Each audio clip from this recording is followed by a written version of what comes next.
Alors, j'aimerais qu'on voit un message dans l'évangile de Jean, au chapitre 12.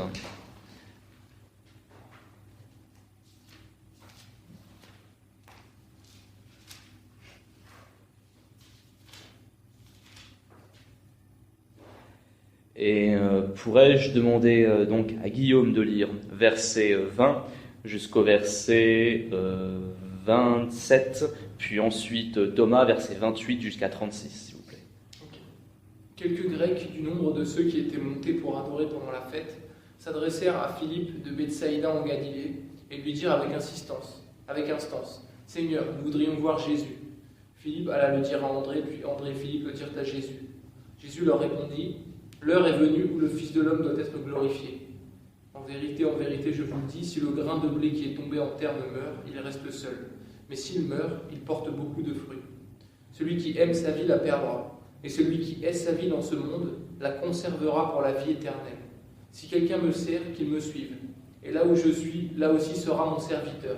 Si quelqu'un me sert, le Père l'honorera. Maintenant mon âme est troublée. Et que dirai-je ? Père, délivre-moi de cette heure. Mais c'est pour cela que je suis venu jusqu'à cette heure. Père, révèle la gloire de ton nom. Une fois vint alors du ciel, j'ai révélé sa gloire et je la révélerai encore. La foule qui était là et qui avait entendu disait que c'était le tonnerre. D'autres disaient c'est un ange lui a parlé. Jésus reprit la parole. Ce n'est pas à cause de moi que cette voix s'est fait entendre, c'est à cause de vous. C'est maintenant qu'a lieu le jugement de ce monde, c'est maintenant que le prince de ce monde va être jeté dehors. Et moi, quand j'aurai été élevé de la terre, j'attirerai tous les hommes à moi. Par ces paroles, il indiquait de quelle mort il allait mourir. Jusqu'à 36. La foule lui attendit. Nous avons appris par la loi que le Messie vivra éternellement. Comment donc peux-tu dire il faut que le Fils de l'homme soit élevé ? Qui est ce Fils de l'homme ? Jésus leur répondit, la lumière est encore pour un peu de temps parmi vous. Marchez pendant que vous avez la lumière afin que les ténèbres ne vous surprennent pas. Car celui qui marche dans les ténèbres ne sait pas où il va. Pendant que vous avez la lumière, croyez en elle afin de devenir des enfants de lumière. Après avoir dit cela, Jésus s'en alla et se cacha loin. Ok, donc, dans ce passage, il y a des Grecs, du nombre de ceux qui étaient montés pour adorer pendant la fête, qui viennent vers Philippe. Donc, ils ont entendu parler de Jésus. Donc, c'était des Grecs qui s'étaient convertis donc, au judaïsme, parce que, donc, évidemment, ils faisaient partie de la diaspora juive. Et à partir de ce moment-là, ils vont voir Philippe. Et Philippe, donc, qui avait donc, ses liens avec des Grecs, eh bien, il demande à voir Jésus. Donc, Philippe, ensuite, il fait passer le mot à André, et André et Philippe le dirent à Jésus. Et alors, Jésus, il vient vers ces Grecs. Et alors, ces Grecs, qu'est-ce qu'ils voulaient ? Ces Grecs, ils voulaient la sagesse. Ils voulaient la connaissance. Les Grecs, à ce moment-là, la Grèce, c'était vraiment le centre de la philosophie et vraiment un centre du savoir. Et ils voulaient certainement aller voir Jésus, ils étaient curieux. Mais alors, Jésus, qu'est-ce qu'il leur dit ? Il leur dit des paroles très mystérieuses. Et pourquoi est-ce qu'il leur dit ça ? Parce que les Grecs, ils cherchaient toutes sortes de connaissances. Mais le problème, c'est que concernant la connaissance humaine a une limite. Je ne dis pas que la connaissance humaine n'est rien, mais enfin, il est vrai que face à Dieu, nous humains, notre connaissance, elle n'est rien. Mais c'est vrai que, en termes purement humains, oui, il y a des choses dans la connaissance humaine qui montrent que l'homme sait réfléchir, que l'homme a vraiment des capacités. Mais Jésus leur dit des paroles très mystérieuses. Lorsqu'ils vont voir Jésus, ils disent, en vérité, je vous le dis, si le grain de blé qui est tombé en terre ne meurt, il reste seul, mais s'il meurt, il porte beaucoup de fruits. Donc les Grecs, ils cherchaient vraiment, qu'est-ce que c'est que la vérité ? Ils cherchaient qu'est-ce qui est vraiment éternel, quelle est la vérité qui demeure ? Quelle est la vérité qui demeure éternellement ?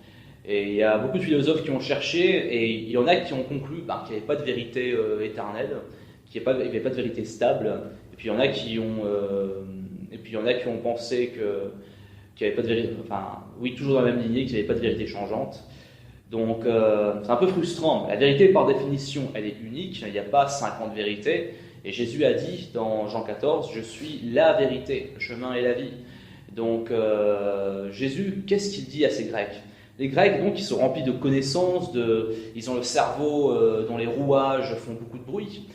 Si je puis dire, c'est une image, bien sûr, c'est une métaphore que j'utilise.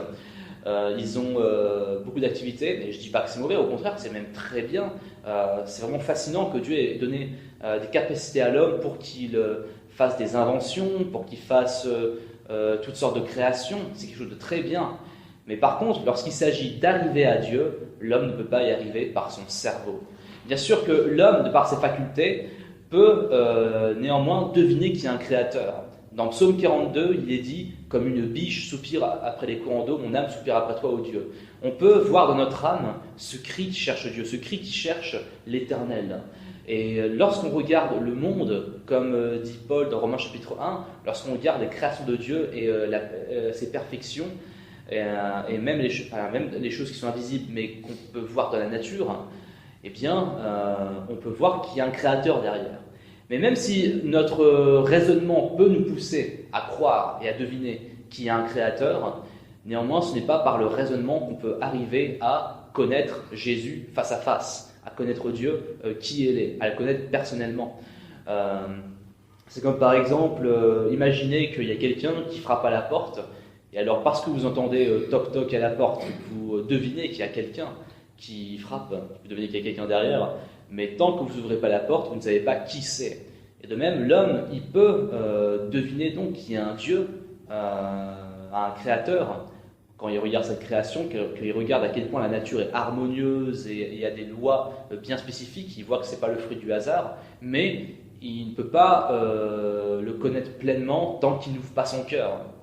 Alors, Jésus, pourquoi est-ce qu'il parle d'un grain de blé qui meurt et qui porte beaucoup de fruits à ces Grecs? Parce que les Grecs, donc, ils cherchaient donc la vérité.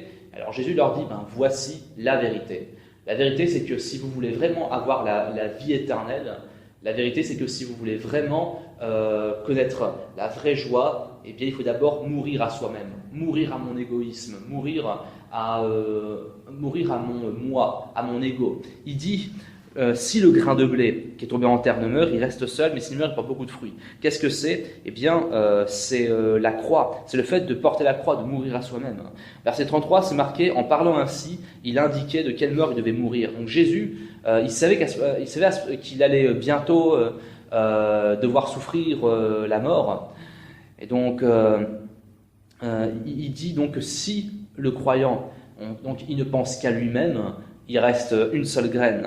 Mais si la graine meurt en tombant en terre, eh bien même si elle meurt, eh bien elle se disperse et porte beaucoup de fruits. Et donc c'est ça la nouvelle vie. Jésus, il est mort pour nous et sa vie est devenue notre vie. C'est comme le symbolisme du pain. Lorsque Jésus il rompt le pain c'est Jésus, c'est-à-dire que c'est le pain qu'on rompt. Et ensuite, lorsqu'on le brise et qu'on le coupe, eh bien, on le distribue et le pain, il rentre dans nos corps. Et donc le pain, il est mort, il n'est plus là, mais il est devenu notre vie. Il est devenu notre énergie. Le pain nous donne donc la vie. De même, Jésus, c'est celui qui était rompu pour nous et qui nous donne cette vie. C'est pour ça qu'il dit aussi, donc, si vous, Grecs, vous voulez connaître la vérité, eh bien, vous devez suivre mon exemple. Jésus nous dit que si vous voulez connaître la vraie vie, vous devez d'abord mourir à votre ancienne vie. Alors bien sûr, c'est un symbole, ça ne veut pas dire qu'il faut littéralement mourir, ça ne veut pas dire qu'il faut se suicider, c'est pas ce que Jésus dit. Mais ce que Jésus veut dire, c'est vraiment de renoncer à mon passé, de renoncer à mon ego.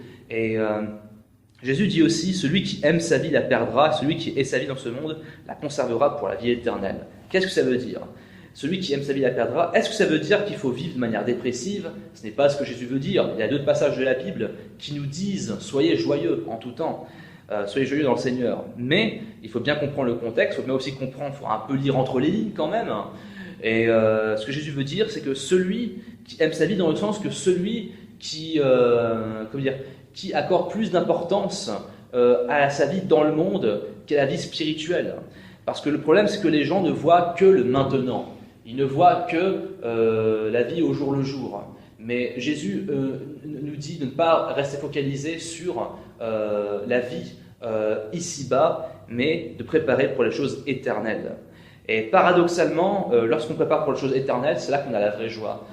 On peut aimer la vie en Christ. Lorsque Jésus dit « Celui qui aime sa vie la perdra », et celui qui ait sa vie dans ce monde la conservera, donc il dit « sa vie dans ce monde ». C'est-à-dire, ce n'est pas haïr la vie en soi, parce que bon, la manière dont les Grecs exprimaient l'amour et la manière dont nous, Français, exprimons l'amour, c'est pas la même chose. Je rappelle qu'à l'époque de la Bible, le terme « aimer », mais c'est pas aimer comme aujourd'hui. Donc, ce que Jésus veut dire, c'est que nous ne devons pas nous conformer au monde. Nous ne devons pas aimer le style de vie de ce monde. Nous devons vivre un style de vie différent. Donc Jésus dit donc que si on meurt à ce monde, c'est-à-dire qu'on renonce à ce monde, eh bien, lui nous donnera la vraie vie. Et déjà, bien sûr, il nous donne la vie éternelle, mais même sur terre, il nous donnera une vie avec le cœur en joie. Donc, c'est important de bien comprendre cela. Et Jésus dit aussi que donc, celui qui ait sa vie, on la conservera. Donc, à partir du moment où on aime le monde, on perdra notre vie. Mais si on déteste les choses du monde, et quand je parle du monde, je ne parle pas des gens, mais je parle du système de ce monde, du système déchu de ce monde, de ce système corrompu, si on aime Dieu et qu'on ne veut pas vivre selon le système corrompu de ce monde, eh bien, le Seigneur nous donnera la vie éternelle. Et donc, au verset 26, il dit « Si quelqu'un me sert, qu'il me suive. Et là où je suis, là aussi sera mon serviteur. Si quelqu'un me sert, le Père l'honorera. » C'est-à-dire donc le Seigneur donc, nous appelle à le suivre. Donc le Seigneur ne nous appelle pas à vivre une vie de renoncement en autarcie, mais il nous demande de renoncer au passé et à le suivre lui. Et donc dans ce passage, donc, il y aurait beaucoup de choses à dire sur ce passage, on n'a pas vraiment le temps de tout passer en revue, mais aussi je veux vraiment limiter à un thème pour ce passage. Mais au verset 27, Jésus dit « Mon âme est troublée parce que la mort approche. » Et il dit « Mais que dirais-je? Père, délivre-moi de cette heure ?» Non, c'est parce que c'est pour ça que je suis venu jusqu'à cette heure. Donc Jésus il était conscient qu'il allait devoir mourir, mais il voyait aussi la glorieuse résurrection qu'il y avait avant. Alors, c'est quoi le challenge du chrétien? Le challenge constant du chrétien, c'est de mourir à lui-même et de voir la résurrection qu'il y a après la mort, la résurrection qu'il y a après le sacrifice. La vie de foi, c'est un sacrifice. Si on veut vraiment grandir dans la foi, au fur et à mesure qu'on marche, il y aura des sacrifices à faire. Parfois, on n'a pas de sacrifice à faire tout de suite, parfois c'est plus tard, ça dépend. On n'a pas tous la même histoire, mais on passe tous par là. Par exemple, on connaît l'histoire où Dieu a dit à Abraham de quitter d'abord le lieu où il vivait, et ensuite il montrera où aller, et il le bénira, il fera de lui une grande nation. Et alors, de même, Dieu il peut nous donner des choses, Dieu nous a permis d'avoir des choses, mais peut-être qu'un jour, Dieu va nous demander d'abandonner certaines choses que lui-même nous a données. Je veux dire, c'est Dieu qui a fait naître Abraham dans sa contrée, sa patrie, mais il y a un moment où Dieu il nous fait quitter certaines choses pour aller vers des choses plus grandes. Donc, on a peur de prendre notre croix, pourquoi? Parce qu'on a peur de mourir, on a peur de renoncer à notre ego, on a peur de renoncer à soi-même. Mais l'évangile, ce n'est pas je perds et c'est tout. Non.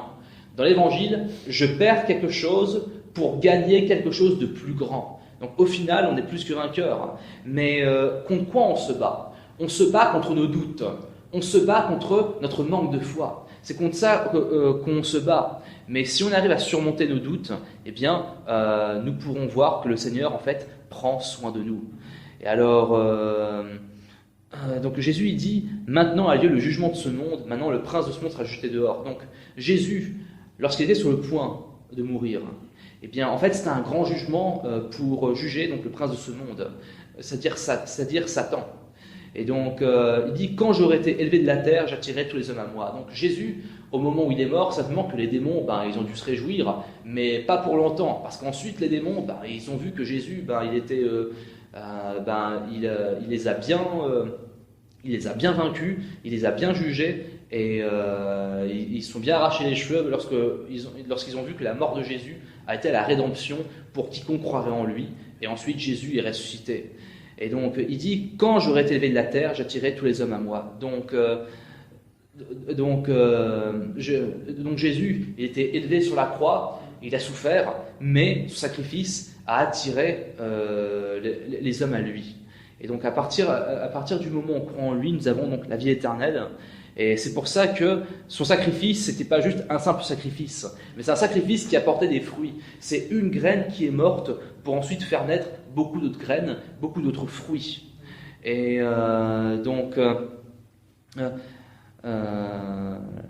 quand on regarde aussi vous pourrez lire chez vous dans Jean chapitre 15, Jésus dit je suis le cep, vous êtes les sarments.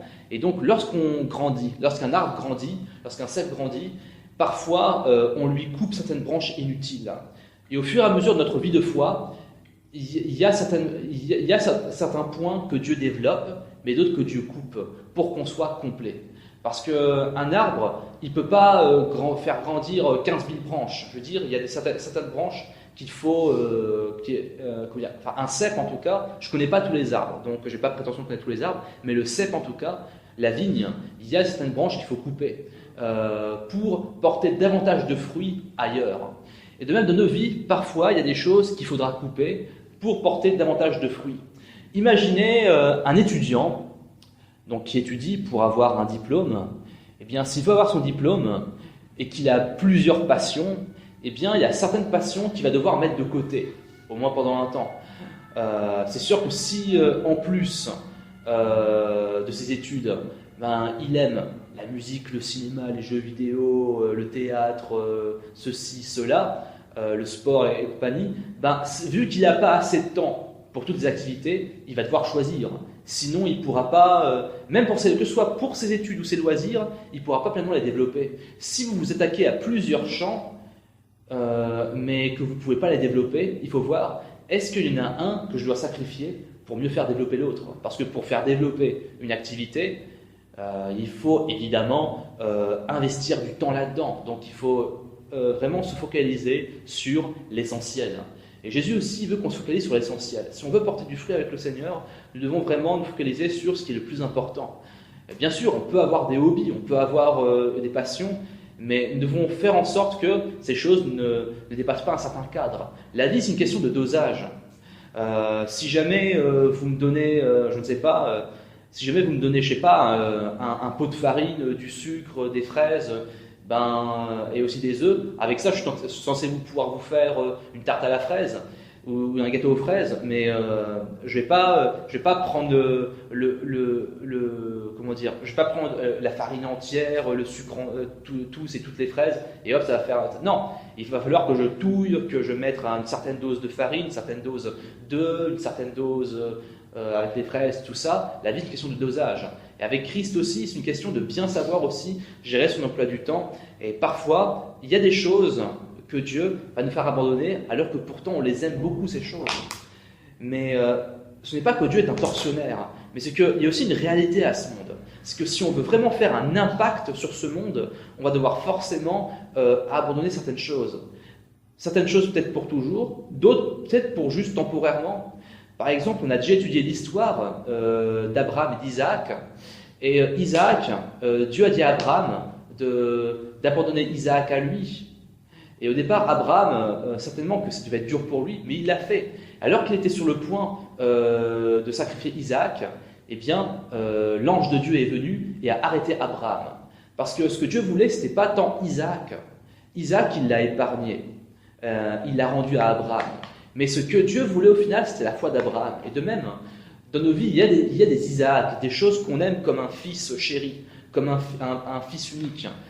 Isaac, c'était le fils que Abraham chérissait. Et dans nos vies, il y a des choses qui sont comme des Isaac, des choses qu'on a vraiment à cœur. Mais lorsque ces choses prennent trop de place, Dieu nous dit, il faut que tu coupes ça. Parce que si tu veux me suivre, ces choses vont trop te distraire. Mais après, il y a toujours un moment où Dieu va nous rendre ces choses. Et parfois même de meilleure manière encore. Parce que Dieu nous aura suffisamment formés pour que nous puissions apprendre à l'aimer lui en premier, et aussi pour que nous puissions contenir beaucoup de choses. Je veux dire, dans notre vie de foi, au départ, on peut contenir certaines choses, mais pas tout. Plus on avance dans la foi, plus on peut contenir des choses, plus on peut contenir des responsabilités pour Dieu. Donc le Seigneur veut qu'on suive la croix, sachant qu'après la croix, il y a toujours une résurrection.